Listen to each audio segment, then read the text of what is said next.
All right, Courtney, let me just tell the people out there, if you're not familiar with how these episodes of the Ghost Movie Project, how they typically go, and this is the first time that you're seeing one. First of all, how would this be the first one that they saw, middle of season 2, episode whatever? But if it is, Get with the program, people. actually, though, you know what? I will say this one could be the very first one that people find just because of one of the movies alone. So maybe I shouldn't knock it if it is your first time. But let me tell you how these episodes typically do move. And it's how we break down two different movies. And we usually split the time pretty evenly across an hour, hour 15 ish. This one, we could actually do a whole entire series on one of the movies. And then the other movie could probably just be a YouTube short or Instagram post because Yeah. all the time we really need to go in. Yeah. And not for lack of it being a good movie or anything, just content-wise, there is so much to say. Yes. And the first movie that we're going to talk about, it has been talked about and talked about and talked about. What else can we say? I don't know, but we're going to try. But the movie is The Shining. I love this movie. This is one of my favorite movies of all time. I don't have favorites. So that's saying something, like I don't really say, I love, that's my favorite.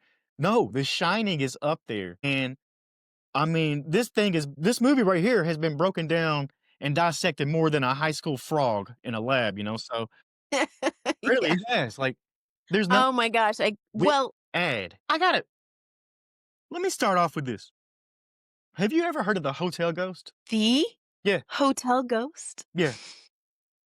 No, No. no, I mean, so so we took a family trip up to Oregon here, and that's actually where The Shining, some of the exterior scenes were shot. So I was up in that area. Mhm. Now we took a family trip, and it was one of the first times that we stayed in a hotel. And the kids, they were loud, they were screaming and stuff. And I went to get some dinner, and I come back, and they're quiet. And Lindsay says, "I told them about the hotel ghost." Oh. Okay, I'm playing along. I catch it, and then later she tells me that she told them that all hotels have a ghost, and if the kids are too loud and want to wake up the ghost. Love it. And I'm telling you, these kids, they were terrified the rest of the night. I don't know if we should feel bad or good. You know, I like to chalk these instances up to creative parenting. I feel like sometimes you do what you got to do. And it's not necessarily a lie because theaters, hotels, they're notorious, especially if they're an old inn or tavern or used to be a tavern in olden times. You for sure are going to get some paranormal activity Now I in could that. see that. Now I could see that, but this hotel was like a Hilton. Like we weren't going to get mm, Even better. in the middle of nowhere. We weren't staying at the Overlook here, from The Shining. Yeah. It was just a Yeah. Hilton. But I thought that was an incredible thing to do. And then I started thinking about it. I was like, we're about to talk about a haunted hotel. And I'm glad that I wasn't thinking about it when I was in that Hilton because I might have thought it was haunted. Like I might have got into my, you know, For sure. And I mean, there's a lot of really great stories about the hotel that Stephen King based the book on in Estes Park, Colorado. Some great haunting stories about the owner and his wife who moved out there because I guess she had tuberculosis and they thought the weather would be better for her health. And he ended up building this giant, awesome hotel that was kind of a destination for a lot of the high society to come. And there's a lot of stories about seeing his ghost and her ghost and the piano in the ballroom playing by itself. Really cool kind of legend ghost stories from the original hotel that this is about. the Stanley. Makes sense. The Stanley. That's the name of the hotel. That's the one it was Yeah. based off. Now I've got to look at this. Woo! 217 And that's a from piece the of novel. that's some metal right there. That's the number plate off the door from the Stanley Hotel in Estes Park. Now, this is where the hotel itself behind the scenes, it gets crazy because there's about 3 or 4 different locations for this hotel, for the Overlook, that's seen in the movie. It's based off of the Stanley. It's filmed up in Oregon in Timberline Lodge, but the set itself was built in London. Yeah. So there's all of these pieces that are meshed together, and when you watch this, you don't know that. You don't think that. Like, there's nobody No. that thinks this is all in different places and areas, and you It feels seamless completely. Like, even, as they're going in and out of the hotel and different scenes are outside and inside, and yeah, now they did an excellent job. that's the magic of Stanley Kubrick. That's really a lot Mhm. of what he does. He makes sure that everything is perfect, which really shows in the film because this movie is a perfect movie to me. The reason being is most of these scenes were shot like 30, 40, 100 times, to get it Yeah. right. He wanted to see every variation of anything he could find to the point that he almost drove the people on the set crazy. Yeah. I mean, this man is detailed for He sure. And everyone who's studied this film at nauseum, the cult following that it has, they knew that about him and his previous movies. So everything is picked apart because they knew that is how detailed he was in making this movie. Like background, symbolism, every little thing. I love it. this movie, like I said, there's so much stuff to talk about. It's based on a Stephen King novel.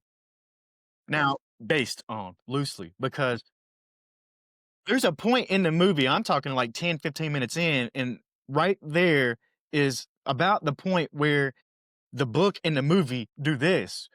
Mhm. King he hated Kubrick's version of this movie and Right.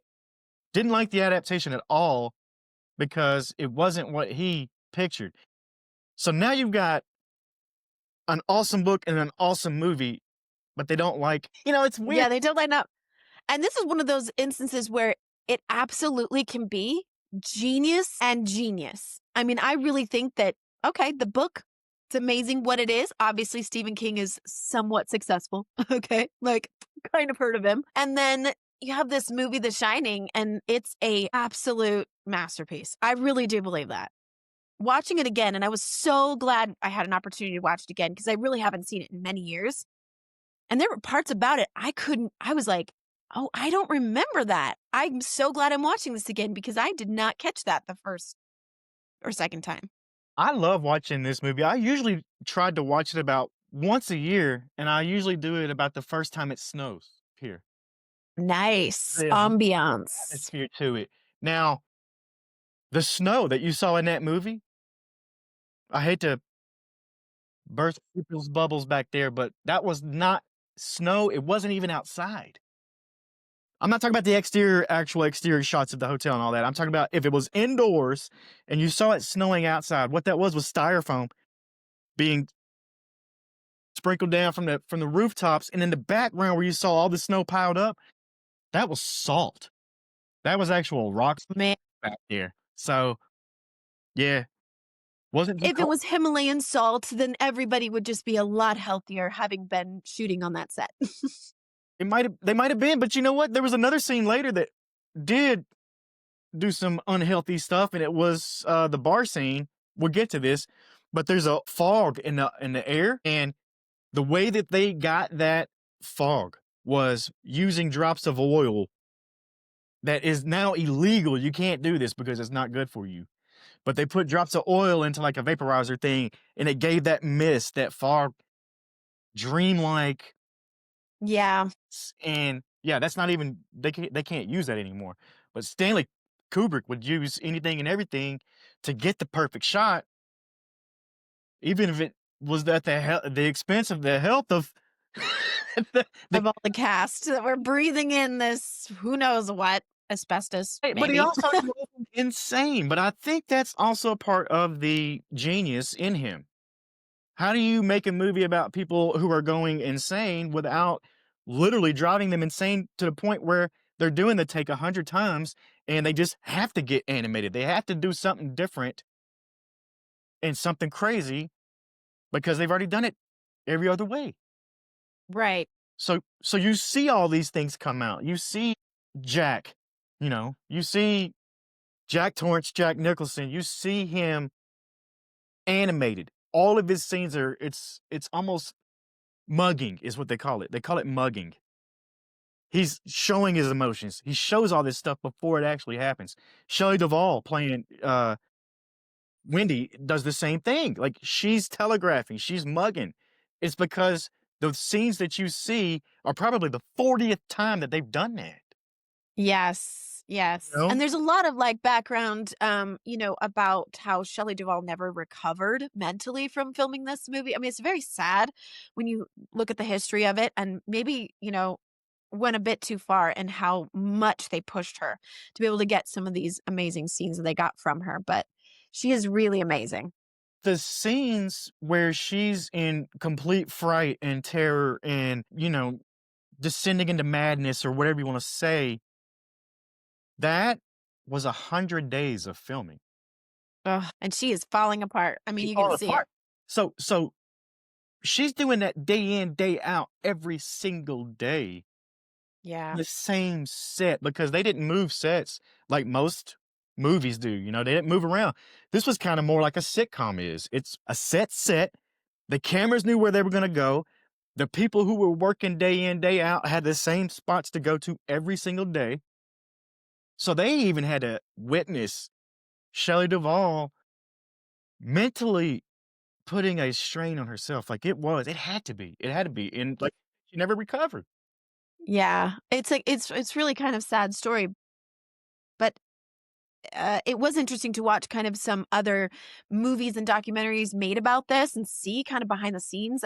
Stanley Kubrick's daughter made kind of a behind the scenes documentary of her own, uh, which was interesting to watch to see how, just like you said, you can see the crew in their spots. You can see how when they were doing like one takes where they were following Danny, the little boy, and he's like running around and climbing into the cabinet, and they're getting all of this done, and you see Jack Nicholson like getting ready for his scene, and he's coming in and he's like running and jumping to kind of get that like momentum going, and it's just fascinating to watch how they filmed this.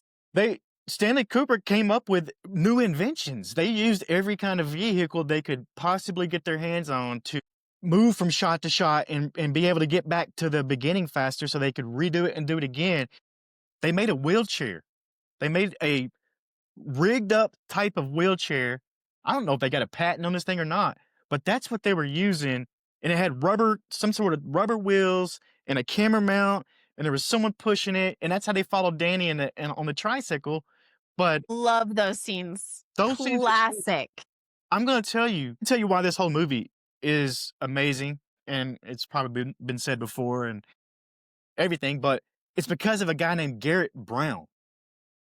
Garrett Brown invented the Steadicam. Rocky was, I believe, somebody out there correct me if I'm wrong, but Rocky was the first movie to use the Steadicam, and he used this Steadicam thing many, many times after that, and it was mostly used for think about Rocky running up the stairs. Well, you had a Steadicam and it kept it steady, so you didn't get the jarring. Oh, yeah. Everything was almost like it was on a dolly. Now, Garrett thought, you know, this is what my career is going to be. It's going to be running, chasing people, and doing all this. Kubrick said, no, I want that guy to work on this film, and it's going to be in tight places, but we still want it to look like it's a dolly. We're going to use wide lenses. There's all these things. So he went from all this Yeah. paced stuff to really having to hold a camera completely still. So every single shot, this is evident in. So at the time, the Steadicam, Fluid. it would have been heavy. The Steadicam would have been a heavy piece of equipment at the time. So you got to really look at this and say, I don't see any movement. Yeah, it really does make you forget that it's a movie and that it puts you like right in there, like you're following this kid around on his tricycle, you're experience everything just like he is. I mean, it makes a huge difference when you forget about the camera completely. So not having it jar or, do something that reminds you it's there. Yeah. And I love to see the people who use those scenes, all the different scenes of walking someone through the hotel, or there's even in the beginning when he's going in there to do his initial interview with Mr. Ullman and he's going through the lobby and into the office, people have mapped out the potential blueprint of this hotel. It's so interesting to watch how fans and people who love the movie have like picked it apart to every little thing using those scenes where they follow him through the hotel and they're like, this is the first floor. He goes in like a basic, rectangle.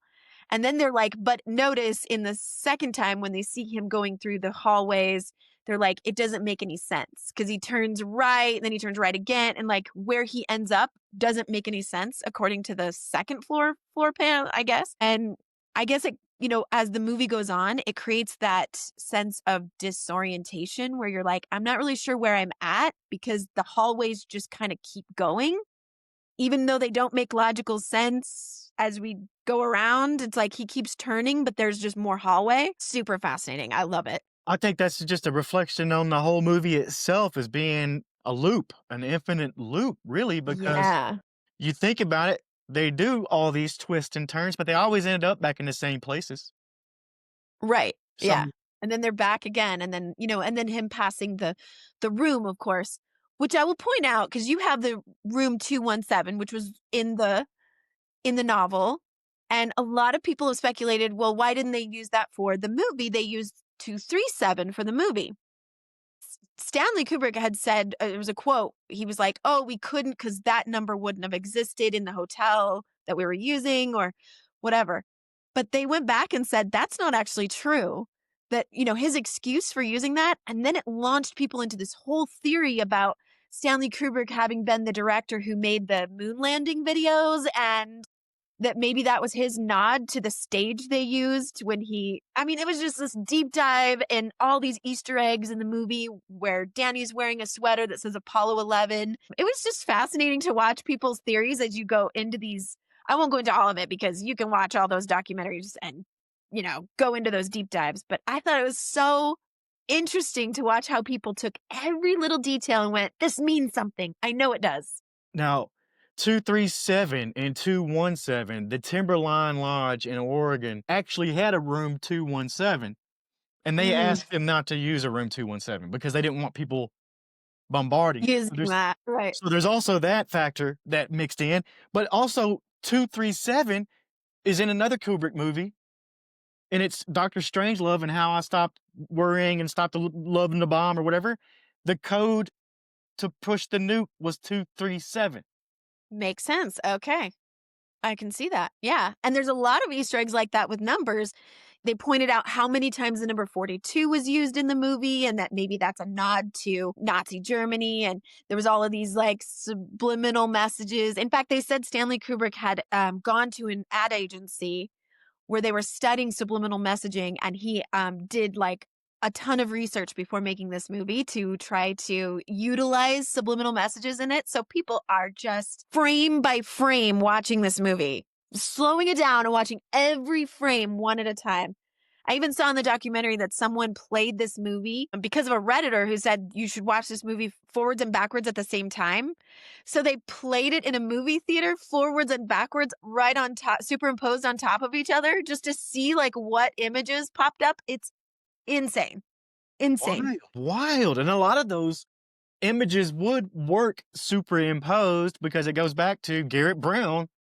Actually, Right. Stanley Kubrick arguing and fighting over what's known as crosshairs on the camera.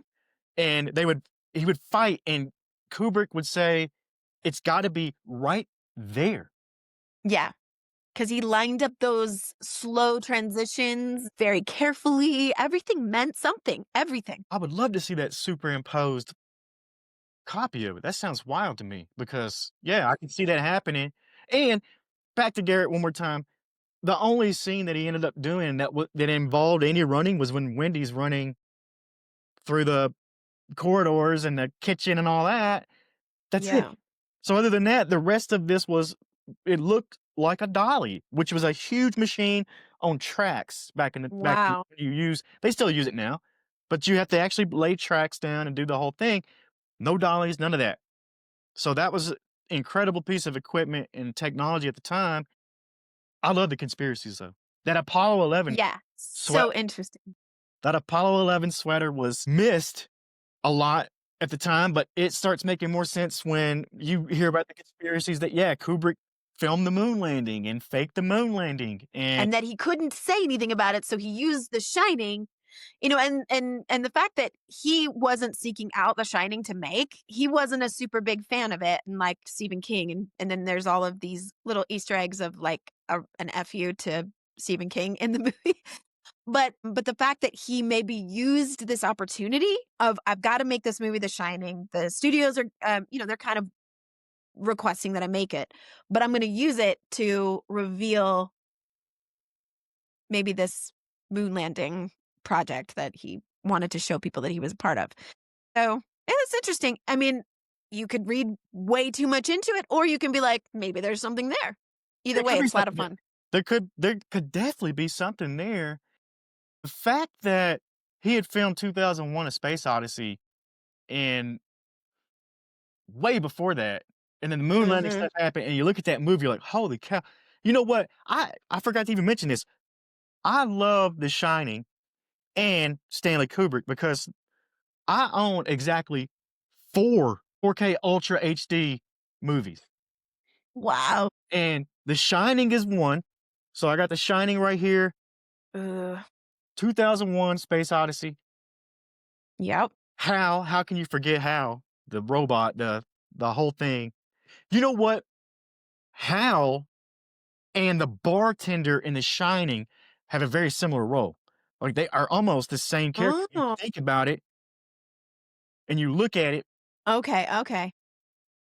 they're isolated, but that's the only person they're talking to. There's a lot of similarities I can get into. We'd probably do a whole episode on that, on how The Hal comparisons and, of these movies, all these Stanley Kubrick movies, and like where they line up. yeah, like Yeah. Hal and Lloyd. Lloyd is the bartender. Like, Hal and Lloyd do have a lot of similarities, and Yeah. but let me get to my other ones. Total Recall. This is not a Kubrick movie, but this is a classic for me right here. And then Willy Wonka and the Chocolate Factory, because why not? You know, that's my 4. Four. That's my 4. Those are your four. All I had. That's all I had. That's Going to a desert island. What movies are you going to take? Total Recall, 2001, and The Shining right there. Understanding. That's all you need. Yeah. Well, I want to point out because you mentioned the bartender, and I love that. I read somewhere that Kubrick didn't really like believe in ghosts, or that wasn't really his thing. And his portrayal of ghosts, as we're talking about this as a ghost movie, is that they're just real people. Like he just put them in there. He didn't put them in there as ghosts, the way that we imagine it. He was like, which I know that for me, when I was watching this movie at a much younger age, it was a bit more confusing to me, I think, back then, because I didn't think of this as a ghost movie at all back then. I was like, wait, all of a sudden, so I know they're in this hotel alone, but all of a sudden there's people there? I'm confused. Like it didn't click for me that this was supposed to be either Jack's hallucinations as he's going into madness, or as we look at it from the perspective of Danny as a potentially very special and gifted little boy who's a medium. And he's actually seeing ghosts. He's seeing spirits. He's seeing some sort of paranormal activity here, right? That's It's what just I like. interesting how that was interpreted. That's what I like to believe. I like to believe it's a mix of all of it. I like to think it's Has to be. yeah, I like to think it's a mix of Jack's going mad, Wendy's going something, Yeah. Danny's just in his Yeah. own world, but he's isolated and he's seeing crazy stuff. He's seeing those twins. I Right. think he's actually got the ability. I mean, we Scatman He has Carruthers, the shining, right? Scatman Carruthers and Danny had that incredible conversation. That scene, there's a close up of Scatman of Halloran, the character he plays. There's a one scene, a close up, and I've researched this. 48 takes is what they did that one scene on his Wow. face. Can And you imagine? if you watch that scene knowing how many times they did the takes, you can watch it now and say, "It's perfect." Like, every piece of that scene hits so hard. This is where we learn The Shining. We get the term The Shining. Yes. Scatman, as a child, had it and could talk to his grandmother. So now we learn It's a real thing. We see it. Yes. So I think this scene right here is probably my favorite scene in the whole movie, honestly. It's underrated, maybe, because it gets taken over by the "Here's Johnny" scene and all these other ones. Yeah. Yeah. But this scene right here, to me, really, really, it really did it. Like, I do think that Kubrick nailed it. Carruthers, Scatman, he nailed it, and Danny. Yeah. Oh, the boy is incredible. I mean, really, this little boy, kudos to this little boy and the actor played him. But I want to point out that scene too, because as we're talking about story, we're going to move into like the story of the movie in comparison to some of the other movies that we're reviewing here on the Ghost Movie Project. We talk about kids a lot. I mean, kids having this ability and being more intuitive, right? It is so important and so cool that Danny has this mentor. And so much in like the world of mediums, psychics, mystical type things, you do find children oftentimes are very intuitive. They have abilities, and sometimes those abilities get shut down or they get ashamed of their abilities, or and it causes them mental health issues because they're like, nobody believed me when I told them I could see things or hear things, like that kind of thing. And I just have to point out, no matter if you believe in any of this stuff, you don't believe in paranormal, whatever, how important it is to validate kids when they are saying, I'm experiencing this. I'm experiencing fear and anxiety and things because of what I'm seeing, what I'm feeling. Because that's kind of what this guy does is he's like, you're not wrong. You're not crazy. Like, that's real what you're experiencing. It's real because it's real to him. And so he has this kind of mentor role as like, it's okay. It's okay to feel and see the things that you're feeling. He does tell him, stay out of that room, 237. Yep, Don't go in there. Nothing yep. for you there. Right. So I just have to point out that, like, how many kids in any of these horror movies that we watch or in real life, when they're experiencing mediumship abilities or Clara gifts, that if they have somebody tell them, it's okay. I'll show you how to manage this. You don't have to be afraid. It can make all the difference. So good for him. It really is a rare thing to happen because we have only talked about in the Ghost Movie Project kids with psychic abilities, but now we finally meet an adult who admits that when he was a kid has had these psychic abilities and still has them. So we see that it's possible that it's I hate to say this, that it's real and kids don't outgrow something. Like, it's actually, Yeah, you see what I'm saying? Like, the imaginary absolutely. friends, the index finger, it's Tony. Yeah. totally real. Like, that's all actually there, and it's not just some kid with a big imagination, because Scatman comes in there and says, "Nah, I had this when I was a kid." Yeah. And And he's how do you know things that you didn't know any other way? I mean, yeah, Danny knows things about this hotel. He knows things that he otherwise should know. He's had visions about this hotel before he even got there. So it's just something to kind of consider that even if you were a person who were like, this is all bullshit, I don't believe in any of this, if you've got somebody who's like, it's real to me, it goes a long way just to say, okay, well, then I'll suspend belief that maybe this for you is something.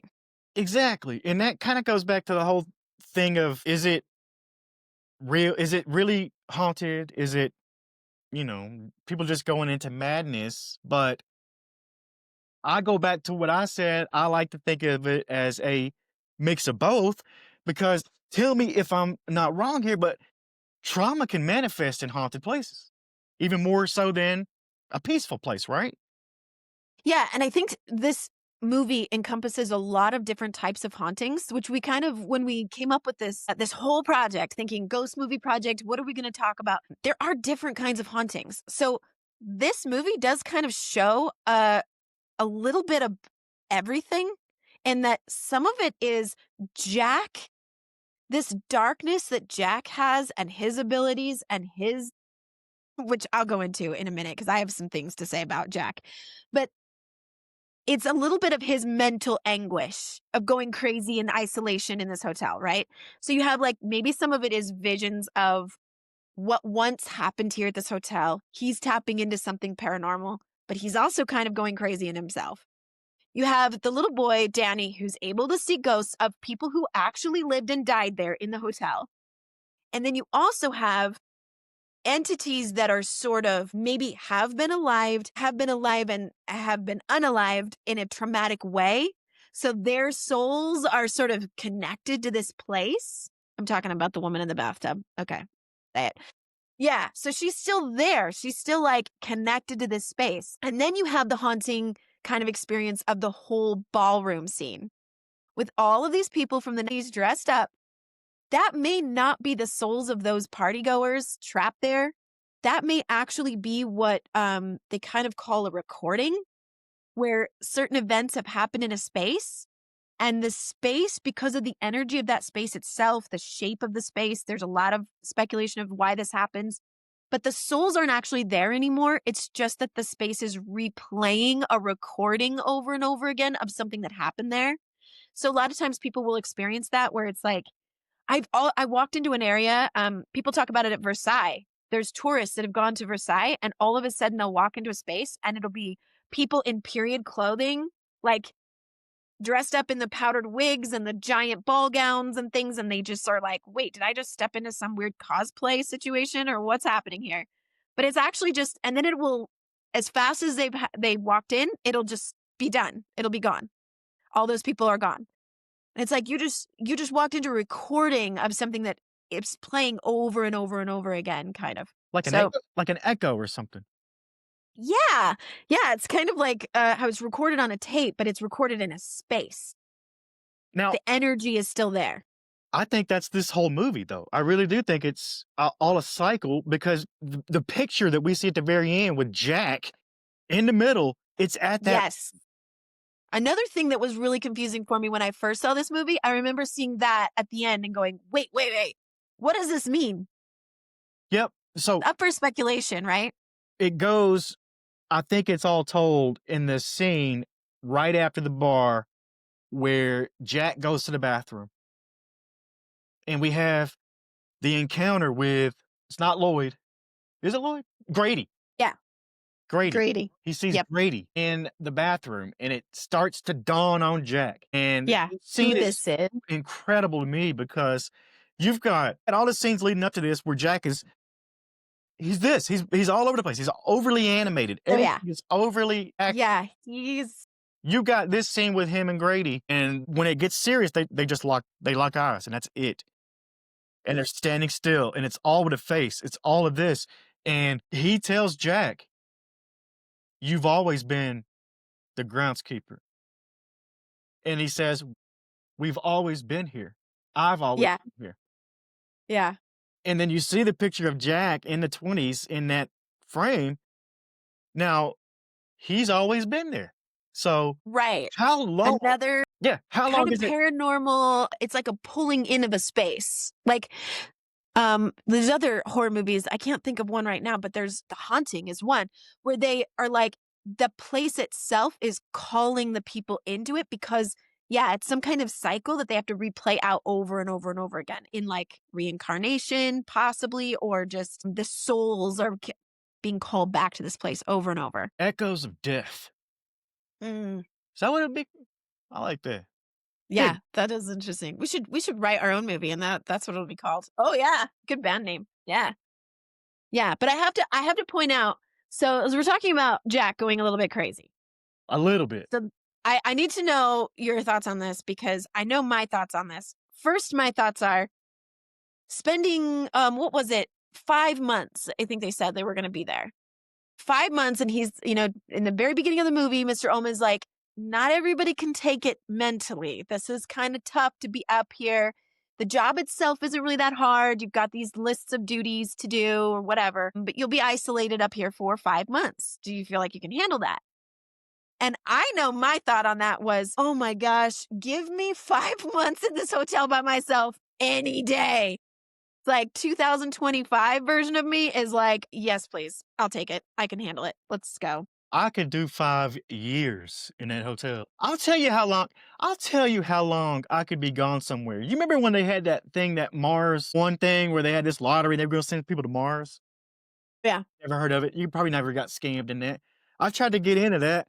and I was gonna be sent to Mars as one of the first people knowing I was never coming back. Be fine. It'd be like a fresh start, well, I don't know if I could do 5 years, but especially if you've got my family there with me and I'm like, I won't be alone. I'm gonna with my family, my kids, it would be fine. They've got all this space to run around, ride their bikes throughout the winter. That would be cool. And all I am asked to do, which I'm just gonna point out that this is all Jack really has to do, is write his novel, Write write a his book. fucking book. And give me 5 months isolated, like, oh, you're probably not going to have access to internet, things like that. So social media is not going to drag you away and take up all your time. You just get to sit there and write your book for 5 months. I'm like, sign me up. Not only Sign that, me up. not only that, but you're expected and known to be cut off from the world. Nobody's expecting to hear from you. It's like, you're good, we know you're there. To do. If You'll you be need provided for. You'll have food. if you need help, you got a radio. You can radio down to the, wildlife station down the hill. Yeah. They might get So the wife and me, the mother and wife and me watching this movie, I'm just going to say it. I'm just pissed at Jack because I'm like, dude, all you have to do is sit and write your novel. And he's bouncing a ball up the wall. He's slowly going crazy. I'm like, listen, you were hired for this job. He even gets mad at his wife at one point when he's gone full cuckoo. He's like, I have responsibilities. Do you understand? And I'm like, what responsibilities, dude? Your wife was doing all the work.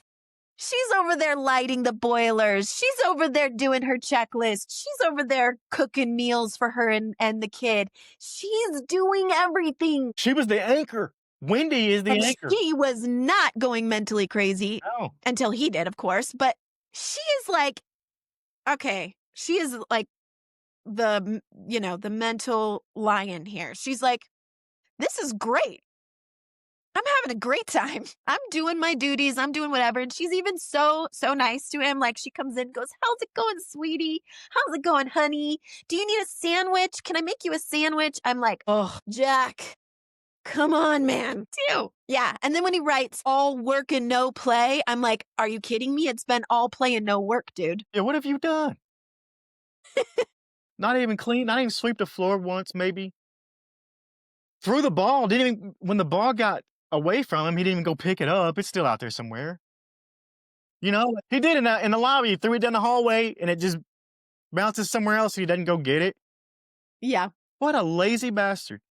It's I not, know. And at one point he's studying the labyrinth on the table. He's got that, that model of the labyrinth.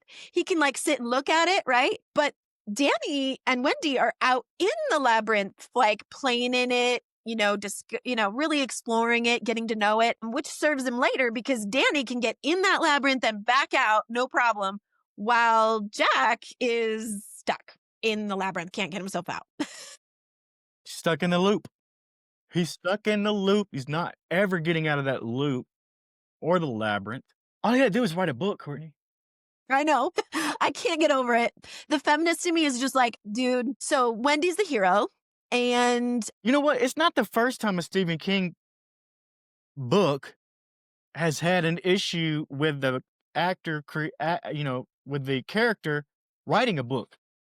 Because I felt the same way when Johnny Depp was in that Secret Window movie. He had a cabin to himself. All he had to do was type up a fucking book. And he had all these issues going on, man. Just lock yourself in there and do it. yeah, I know. Because if I have an hour to myself and I have a lot of ideas of books I want to write and things like that, but I very rarely let myself have any time to sit and just write. And I get distracted, as we all do. But there was a time a couple months ago when I sat down and I was like, I have an hour before I have to be somewhere or do anything. I'm going to sit down and just pretend like I'm really just writing a book. I'm just going to go for it and write this book. I had the best hour of my life. I was like in it. I was so in my book. I could have been in another world and I'm just typing away and I'm going at it. And I'm like, imagine if I had 5 months to write a book. It'd be great. So Yeah. if anybody out there would like to give me and Courtney donations and to cover us going somewhere Yeah. for 12 months and locking Give me up that advance. and Give us that. send me off to a castle in Wales, You can and send I us. will write you a book. You can send both of us off separately. You can send us together. We're gonna come up with something. We would give the world the greatest thing they ever had. Yeah, Right? yeah. Well, I know I have the mental fortitude for it because I was in the hospital for 2 months before my twins were born. The staff, nurses, and all that, they were like real kind of concerned. Like they've seen moms sitting in a hospital for a few months before their baby's born. It's kind of isolating. It's kind of hard, and they were always checking on me. And I remember them saying, "You are the most mentally stable person we've ever had in here." Because I woke up every morning at 6 a.m., showered, got ready for the day, did a little kinesthetics in my hospital bed, watched traffic and news on while I had my breakfast. I was like, I had a schedule, man. I had like my day planned out. I would do watercolors for the afternoon. I had a nap time. I was living it up in the hospital for 2 months. And I'm like, this dude can't handle being in a big old hotel for 5 months. And by the second month, he's already losing his mind. So Just write a book. there's that. Let me Okay. ask you, That's what I have to say about that. do you think the Overlook in the movie, I know outside the movie, yes, it's a real place. Do you think in the movie that it was an actual real place, or is it something in the astral realm? Mm. I love exploring the idea of some kind of other world because in Celtic folklore or and lots of other folklore, I mean you can find it all over the world, but there is a lot of like other worlds existing within our world, but in order to access it, you would have to like go through a portal. It's like, there would be a fairy ring or something that would denote some kind of transition into this other world that exists within our world, but you have stepped somewhere else in it. And when there's something like this, a space, like we were talking about, some kind of it's almost like a vacuum of energy.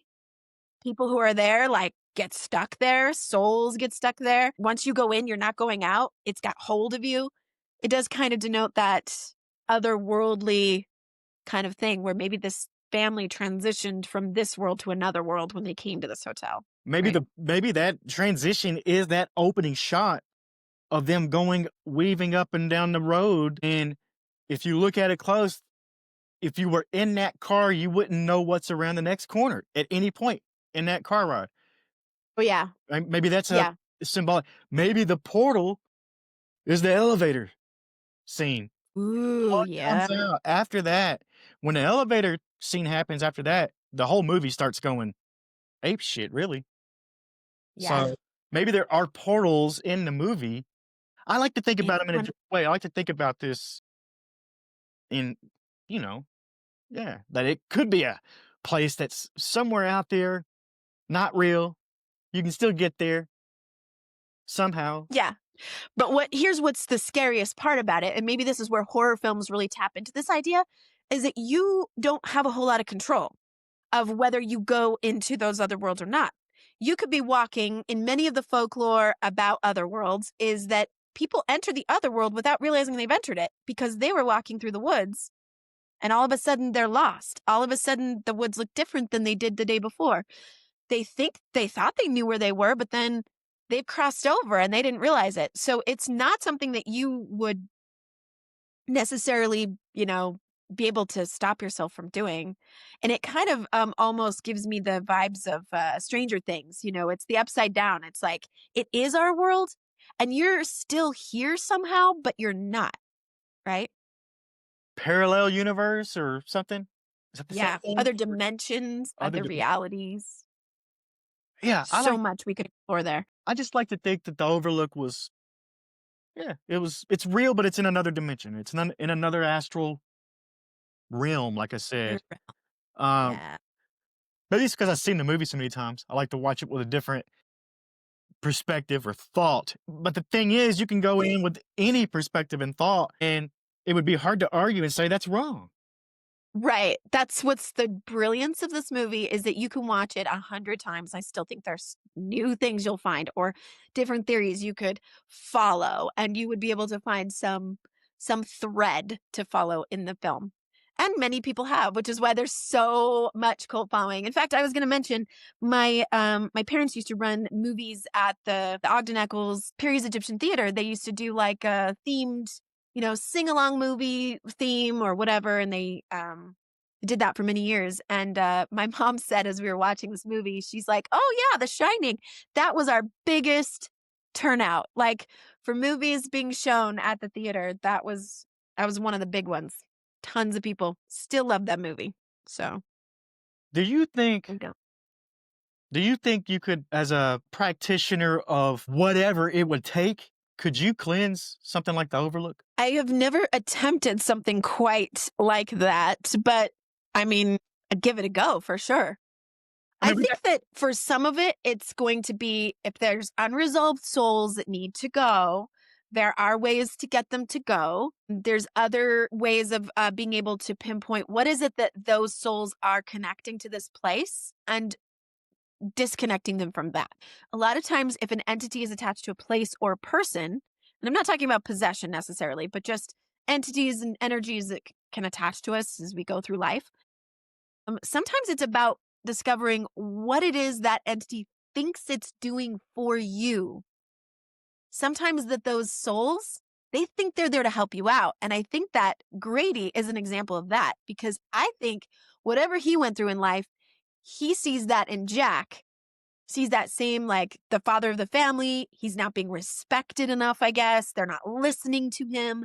They're undermining him. So he thinks he's helping out Jack by being like, you got to get this under control, Jack. You got to get your family under control. You know how I did it. That's how you need to do it, right? This is like, hey, thank you for thinking you're helpful, but this is actually not helpful. And you can go on your way now.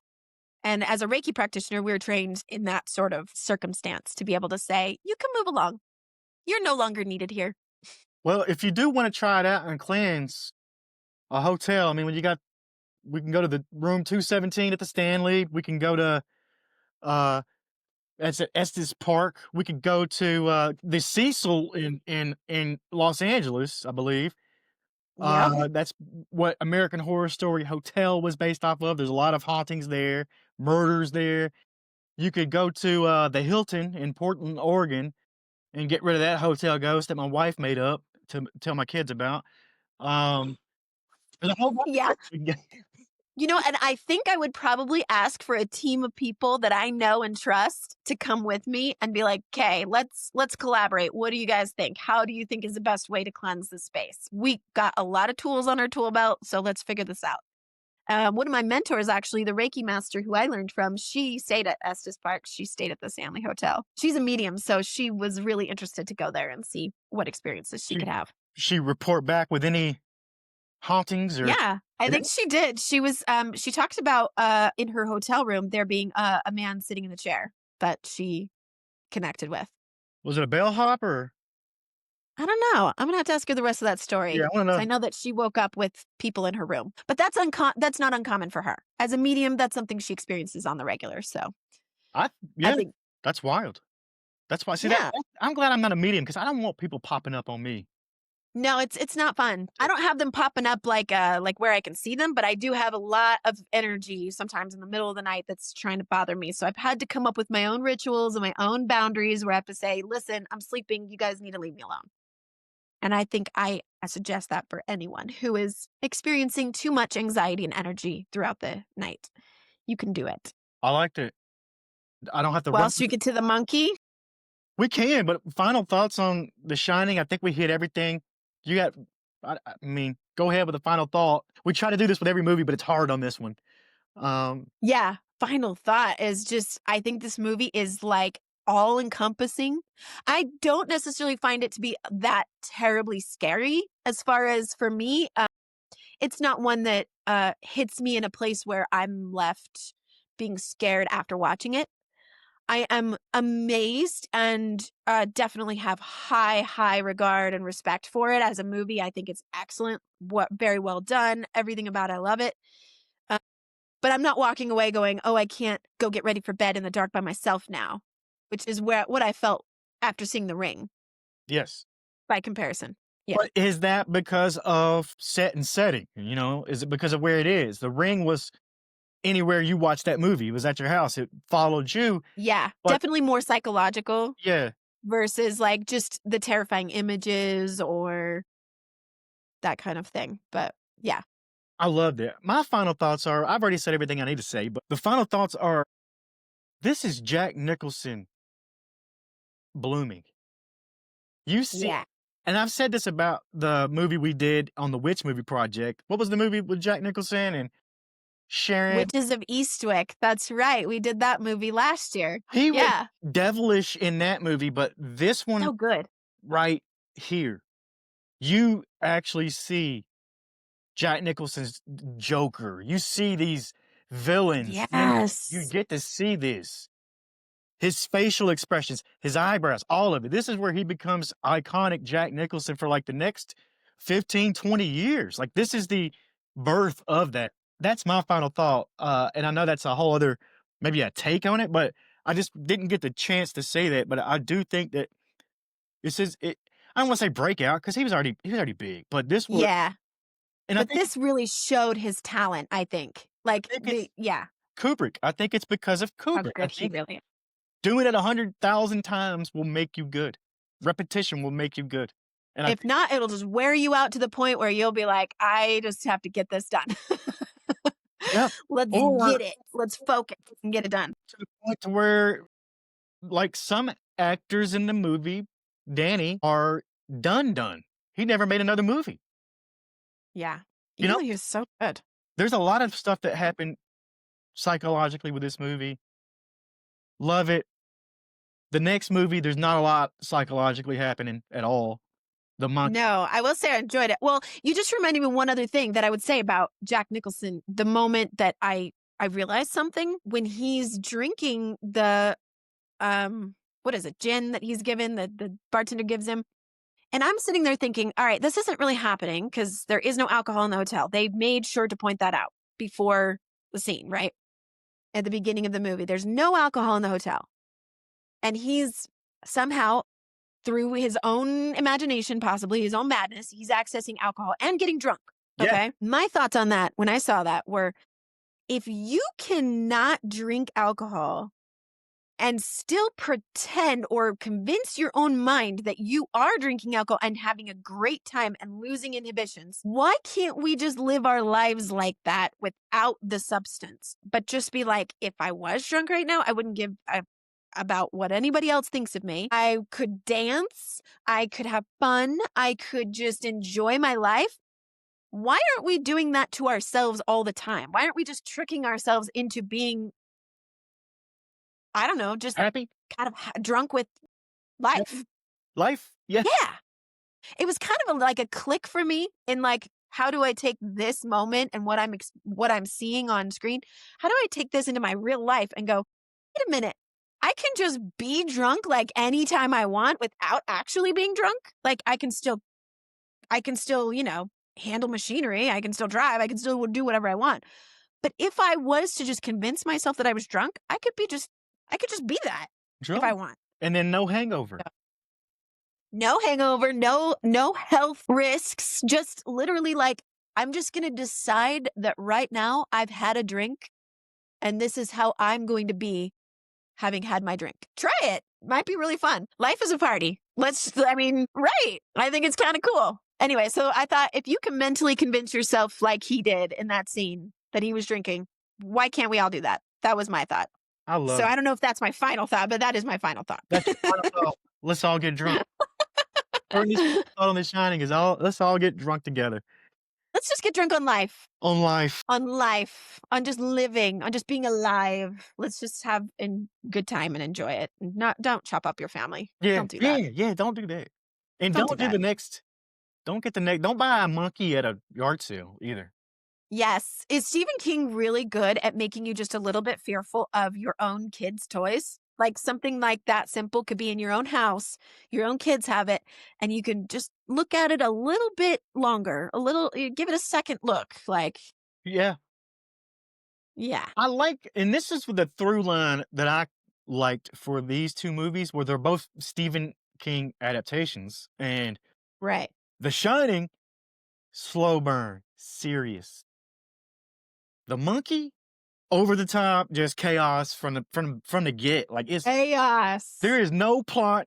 It's two kids, two brothers get a cymbal clapping monkey that every time it claps, someone dies. Yes. Well, I will point out, just before we get too far into this, that it isn't cymbals in this movie. This monkey has drums. I went on a deep dive about that because I was like, why? Because usually we see the monkey with That's the right. cymbals. Disney owns that image because of Toy Story 3. They have a monkey playing the cymbals. So when they made this movie, they were like, we aren't allowed to use the cymbal monkey. We have to use The drums drums. instead. Hi, look at you. Disney. So the Ugh. drums, when the drums hit, somebody's gonna die. It's a countdown, Yeah. basically, right? It's a countdown. Right.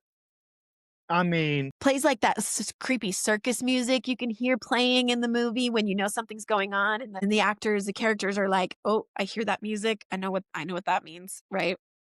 yeah, and it's just this whole movie's fast paced, chaotic. You got, I mean, well, it's a movie that actually has a cursed object with actual rules laid out.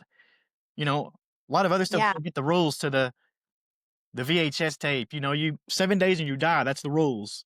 But there are Yes. other. Gonna happen. Yeah. You know what's interesting? There's a parallel with this movie. You don't know where the monkey came from. You don't know, and it's very clearly hard to get rid of, because it's just going to come back no matter what you do. It comes back around somehow. And Stephen King actually wrote an episode of X-Files, which is my favorite TV show of all time. Like, I was a huge in fact, I was looking at my yearbooks, my old high school and middle school yearbooks. We were looking for a teacher or something just yesterday or the day before. And we were looking through, and my son was reading all of the signed, people sign your yearbook.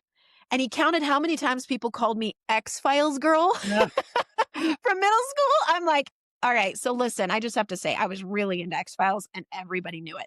So I was the X-Files girl.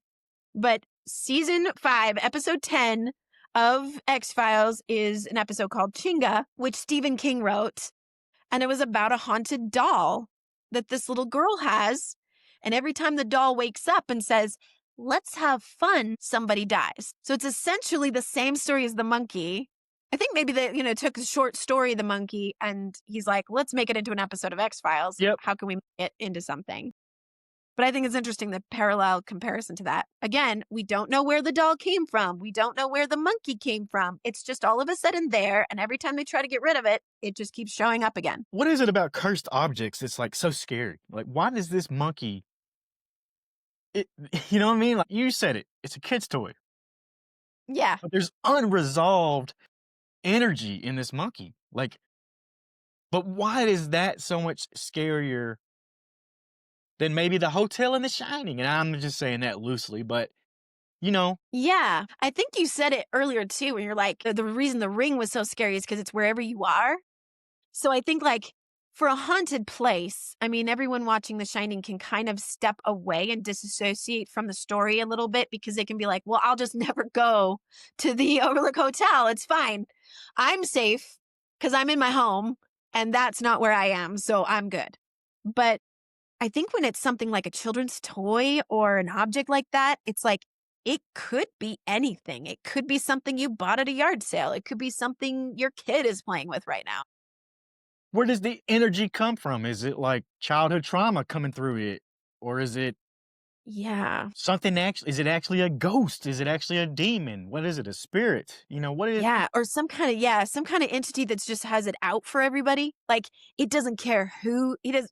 The victims don't seem to have any. It's random, which is even more scary, because when the drums start playing, you can kind of see the anxiety of the main character. He's like, we have no idea who it's coming for. Yeah, it's We a don't know who's next. it's a death machine. It's just a death That's machine. pretty creepy. An evil death machine. No ambiguity. Just the drums fire off and then somebody's done. I mean, the Yeah. the death scenes themselves are so over the top. I loved it. I loved it. The humor in this movie, adding comedy to horror, I think that was wonderful because I think it just gave it a whole different, like, genre to be a part of. It was hilarious. So it was almost like once the deaths started happening, you kind of wanted to see what creative new way each person was gonna die. You're not really as horrified. You're more like, "Okay, here we go. Like, What's gonna happen?" you're like, "Oh, this better not be lame." It's the Final Destination movies Yes. all over, you know? It's the Saw movies. It's all of those where how much more can we go? Can we do? How far can we push this into the realm of possibility? Like, bodies The exploding. wasps or bees or whatever it was, that was the one that hit me. I was like, "Okay, here we go." You had all this crazy stuff. You had bodies exploding, just gore, Falling through blood. ceilings. It was yeah, you get to the point where you're cheering for the deaths. You really are, because they are so over the top and exaggerated and all these things, and it's yeah, it's like you want to be surprised. The slasher movies are fun and all, but we wanna see what's the most we can do. Yeah, how creative are these deaths gonna be? I could imagine being in the writer's room, if I was, like, a team of writers and we're like, "'Kay, we gotta come up with the most creative, interesting way to die." I mean, What can we come up with? the director Which then it almost points you right at what I think is the theme of this movie. Like you said, it's not much of a plot, but I do think there's an underlying theme here, which is how comfortable are you with death? Because the scene where the mom is talking to her two boys and they've just lost their babysitter in a very gruesome way, right in front of them. So they're still young and trying to grasp this idea of like, our babysitter was alive one minute and then she wasn't. And the mom is just kind of like, we all die. We're all going to die. You're going to die. I'm going to die. That's life. It's just inevitable. And then you kind of get to that at the end when he's telling his son basically the same thing. He's like, I guess we'll go dance now because that's life. Life is death and life is dancing. It's all the things. it's repetition. Get comfortable with it. It's repetition. It's a circle of Settle life. into it. The circle of life. Repetition. Just Yeah. I like that. Yeah. I It's okay think to be sad. It's okay to have all your feelings about it, but like fighting it and acting like it shouldn't happen or whatever, or like that you can predict it or that you can, direct it in some way. Cause that's what the brother was trying to do. He was trying to use the monkey to kill his brother. So he's like trying to direct that energy. And he was so frustrated that nobody, like, he's like, obviously it doesn't listen to me. I Well, lo death isn't like that. It's not going to listen to what you have to say. It's going to do what it's going to do. just evil. Well, not the monkey's Or evil. Death natural. is not evil. Death is natural. The monkey was evil in how it operated. I think it could have had maybe some less violent deaths if it would have really cared about These poor people, like, you're just like, oh, great. Now, how is this going to happen? And to the point, Sarah Levy, it. who plays the aunt, her death was amazing because you kept thinking you knew what was going to happen. Like her falling through the stairs. You're like, oh, here it comes. But that wasn't it. She had all the hooks in her face and she's over there trying to pull them out of her face. She survived that part, but then it continues on until her death is actually really horrific and awful. Sarah Levy, loved her. Let's talk about other people too, because you got Osgood Perkins, who was the director and the writer. You were talking about what was the writer's room like, and it was Osgood Perkins and probably Stephen King. He had some input too. And Right. I got to say though, that what got me to watch this movie was the fact that Adam Scott and Elijah Wood are in it. I'm like, Yeah. wait a minute. I mean, okay, let me see what this is all about. I would love for Elijah Wood to become known as that guy in the monkey, and Adam Scott too. That'd be fun, wouldn't it? Wouldn't it be fun? Yeah, and they were small roles. I mean, they weren't in it much, but what they did do was absolutely hilarious and perfect. And that's when I really like. I knew this movie. I was like, all right, well, this isn't going to be a serious movie. This is like fun. This is your movie theater. Grab your popcorn, get wild. It's going to be a wild ride. I enjoyed it. I thought it was cleverly done. You could have done this movie wrong. You could have done it bad. I don't think it was. I think it was fun. That's the point. It's not gonna win an Oscar. No. Why would it? Right. It's not made for that. Not every movie out there is made to win an Oscar. This one entertained. It entertained the shit out of me. Yes. I think It was very I entertaining. texted you late. It was like 1 AM, like, "Oh my god, Courtney, you gotta watch The Monkey." I know. I know. And I was like, oh, I wanted to point out the monkey itself, the toy. I want you to notice, and anyone watching it, you watch it again, notice that the eyes um, are a really crucial part of what makes this monkey, even the mouth. It's almost, it gives you the impression that the monkey was made out of real people. Like, it's like their mouth and then made into a toy. But the eyes looking straight at you. There's a point where he's holding it and you can kind of see the boy in the shot, but the monkey's eyes are almost turned to the camera and looking straight at you. This is what made me think of the artwork in Scary Stories to Tell in the Dark. Do you Mm. remember those really amazing, creepy artwork in those books? They were like getting banned from libraries because people were like, these are too scary for kids. But the artwork in that book, in that series of books, they look at you, the audience. The eyes are always looking straight at you, even if they're like turned. The eyes are looking at you. So there's something to that that just adds that level of creepiness that I think that they captured in some of the scenes with the monkey. I love that. I love that because I think you're very right. I mean, even the promotional posters, I think, used the monkey's eyes only just Yeah. that part, and I think I did see some of that, but that's a great point out. How would you cleanse that monkey? Ugh. Pearl versus the monkey, who wins? Do you know what's interesting is I usually I do utilize drumming in cleansing work quite a bit. I like the use of sound, bells and drums when cleansing a space. I mean, obviously you have certain crystals that are used for cleansing, like the selenite and the tourmaline that you put in your house. But um, I will just point this out real quick for anyone listening to people who like to use saging or smudging. That practice, while it can cleanse a space, is more often used ceremonial in indigenous practices as a way to call in the ancestors. So I'd be careful about how you're using that. A lot of people just get into witchcraft or work in that field and they think, oh, sage, white sage will just cleanse. We always use white sage for cleansing. And I'm like, whoa, whoa, whoa, hold on. Maybe research it.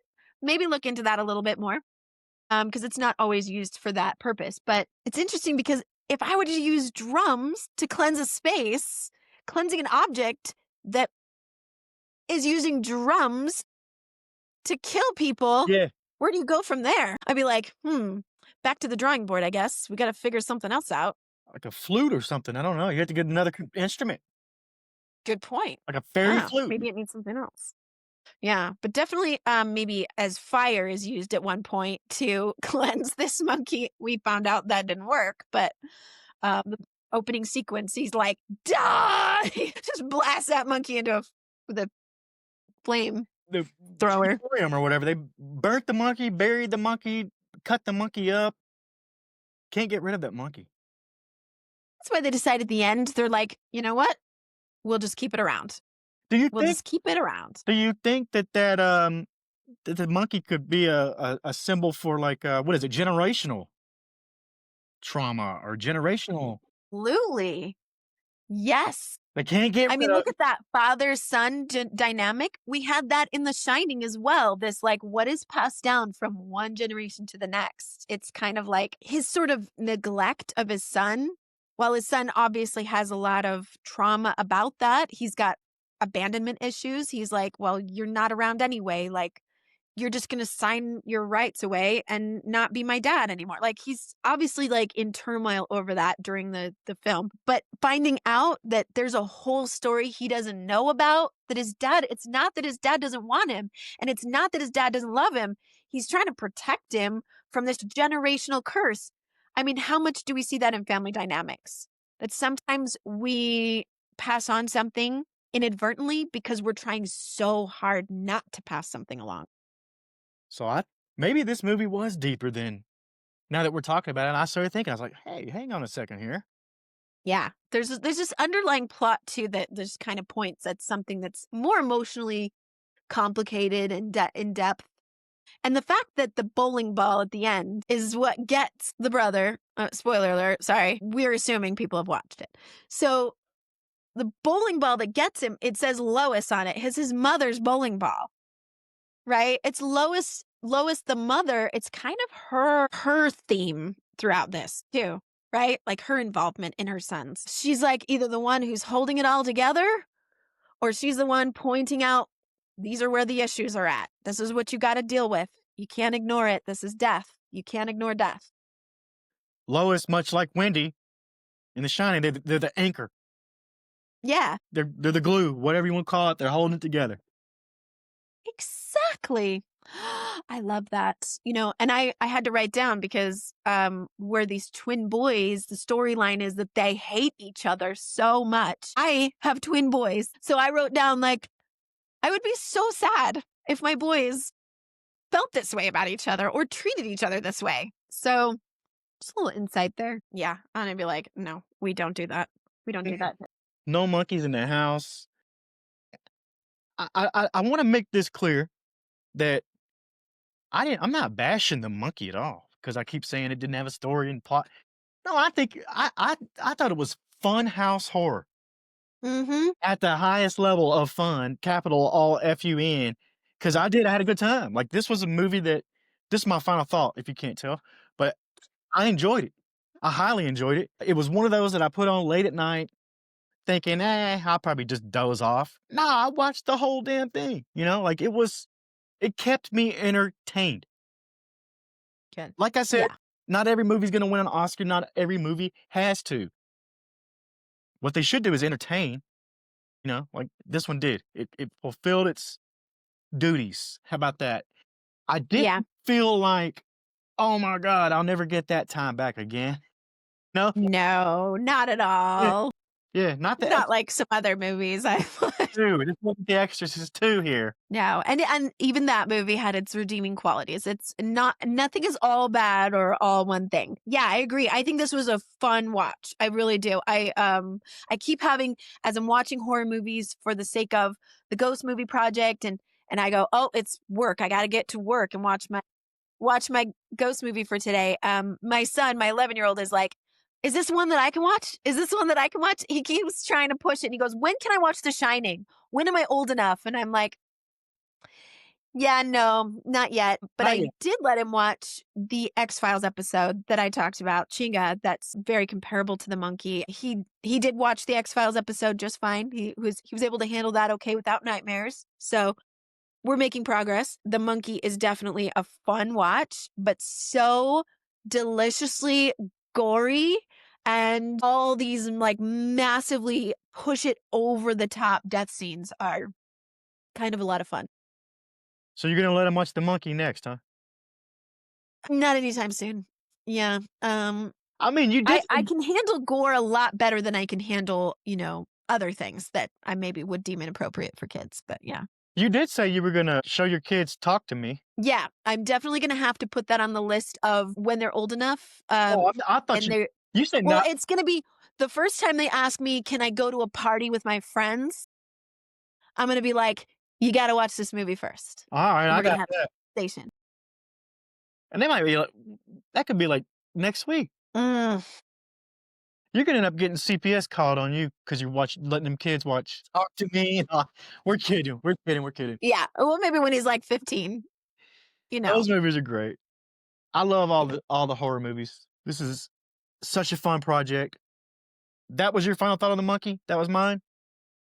Yeah. Yeah, I think it's great. I had a great time.